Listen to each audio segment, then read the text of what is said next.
Hi everybody, this is Rhys Barber from Audiology Associates. Thank you very much for watching our video today. We have another earwax extraction video for you. This patient's come through with very dry earwax.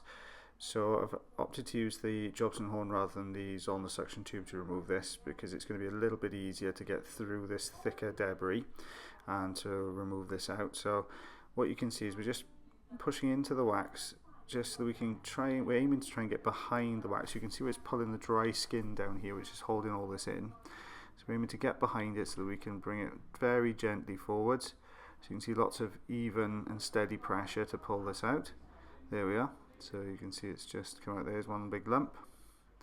There are a couple of little dry bits of skin and wax debris here on the right hand side. You'll be very gentle when you're just pulling along the canal wall like this because it is quite sensitive. So we're just aiming to get some of these little dry pieces of skin away. There we are, so that's gone. And take a look inside now. There we go. Lovely drum there. So all nice and clear, this is what we removed. So the hard lump and that little bit of skin debris there.